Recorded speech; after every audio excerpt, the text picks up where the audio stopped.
has a powerful relationship with God.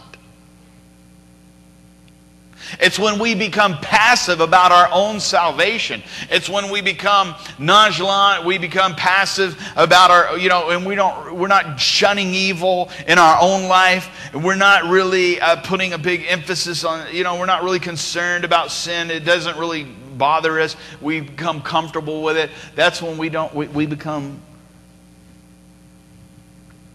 unconcerned with lost souls.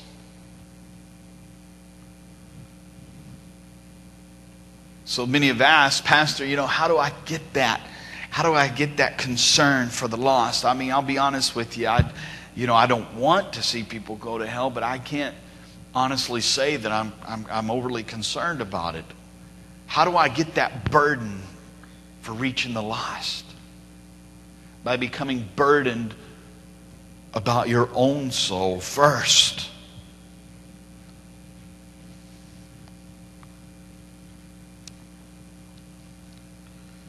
And cultivating a powerful personal relationship with Christ yourself. And once you do that and you experience that and you live that, you're going to want everybody else to be right there with you.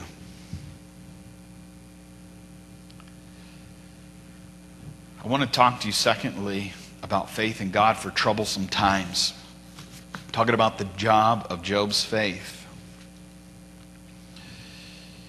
In verse 20, then Job arose, tore his robe, and shaved his head. And he fell to the ground and he worshipped. And he said, naked I came from my mother's womb. Naked shall I return there. The Lord gave and the Lord has taken away. Blessed be the name of the Lord. And all this, Job did not sin nor charge God with wrongdoing. I mean, in a moment's time, Job's world is turned upside down and he loses virtually everything he has. Everything in his life that could have gone wrong went wrong. See, this morning it's easy to believe God, and it's easy to say we have faith when all is well. When everything's going good and everything's going right, it's easy to say we have faith. And this morning, I love when things are going good. I love when things are going right. I love to believe God for blessing. I love to believe God for a happy life. I pray that for myself, and I pray that for the people in my congregation. But I must remember, God has desires too. And God has things that He desires to see out of me. And God is far more concerned with our spiritual development, our character development, than what we ever are. Let's be honest. If you're a mature Christian this morning, you probably do say and you do probably pray, God, help me to grow, help me to develop, so on and so forth. And there's a level of concern that you have for spiritual and character development and growth. But I guarantee you'll never be as concerned about it as what God is. God is always far more concerned with our spiritual and character development than what we ever are. And this morning, God loves us and He finds pleasure in blessing us in this life. But remember, His plans go far beyond this life. So at times, He must test us in this life in preparation for the next life. And we must have faith in God for troublesome times, because God uses troublesome times to build and to strengthen our character. In 1 Peter 4:12, Peter writes and says, beloved, do not think it strange concerning the fiery trial which is to try you, as though some strange thing happened to you. Many Christians not only think that something strange is happening to them, but they somehow begin to think that God is wronging them, that God is being unfair, or at very least, He's being very inconsiderate. Hey, God, can't you see I got some trouble down here? I'm going through some things here, God. God, would you consider me?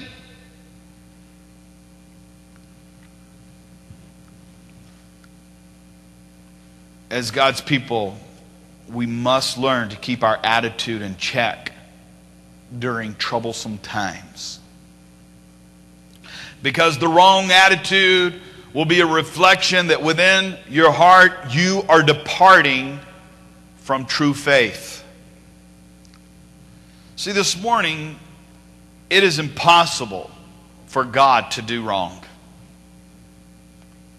Just remember that.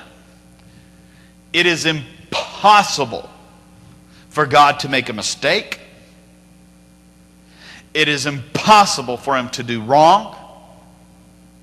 It is impossible for Him to commit evil. It is impossible for Him to sin.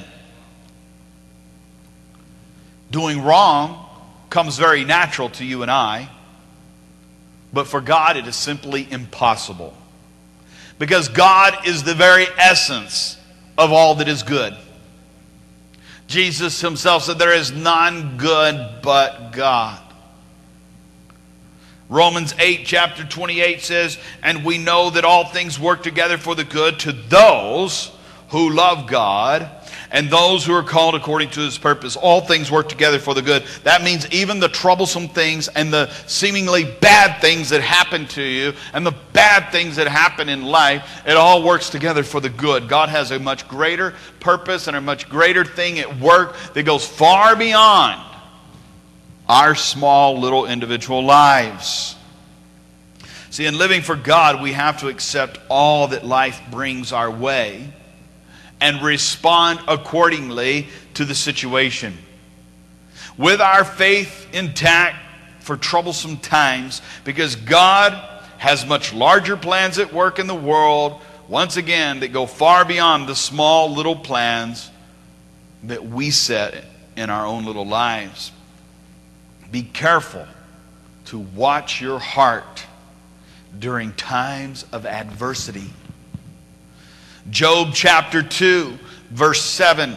So Satan went out from the presence of the Lord and struck Job with painful boils from the sole of his foot to the crown of his head. And he took for himself a potsherd with which he scraped himself while he sat in the midst of ashes. Now Job's lost everything, virtually, and now Satan strikes his life again and attacks his health.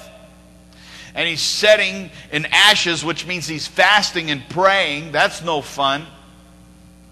And he's got a broken piece of pottery. And he's scraping boils off of his skin. Then his wife said to him, do you still hold fast to your integrity? You still going to church? You still listen to that crazy preacher? You still drinking the Kool-Aid?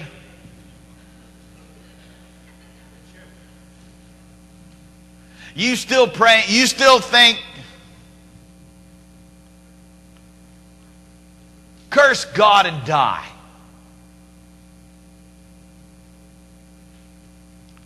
But he said to her, you speak as one of the foolish women speaks. I want to take a little note right there. Because I don't care how ugly or intense things get in your home, you should never, ever, ever attack your spouse.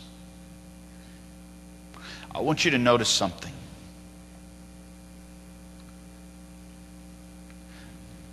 He did not say, you're a foolish woman. But he says, you're speaking as one of the foolish women.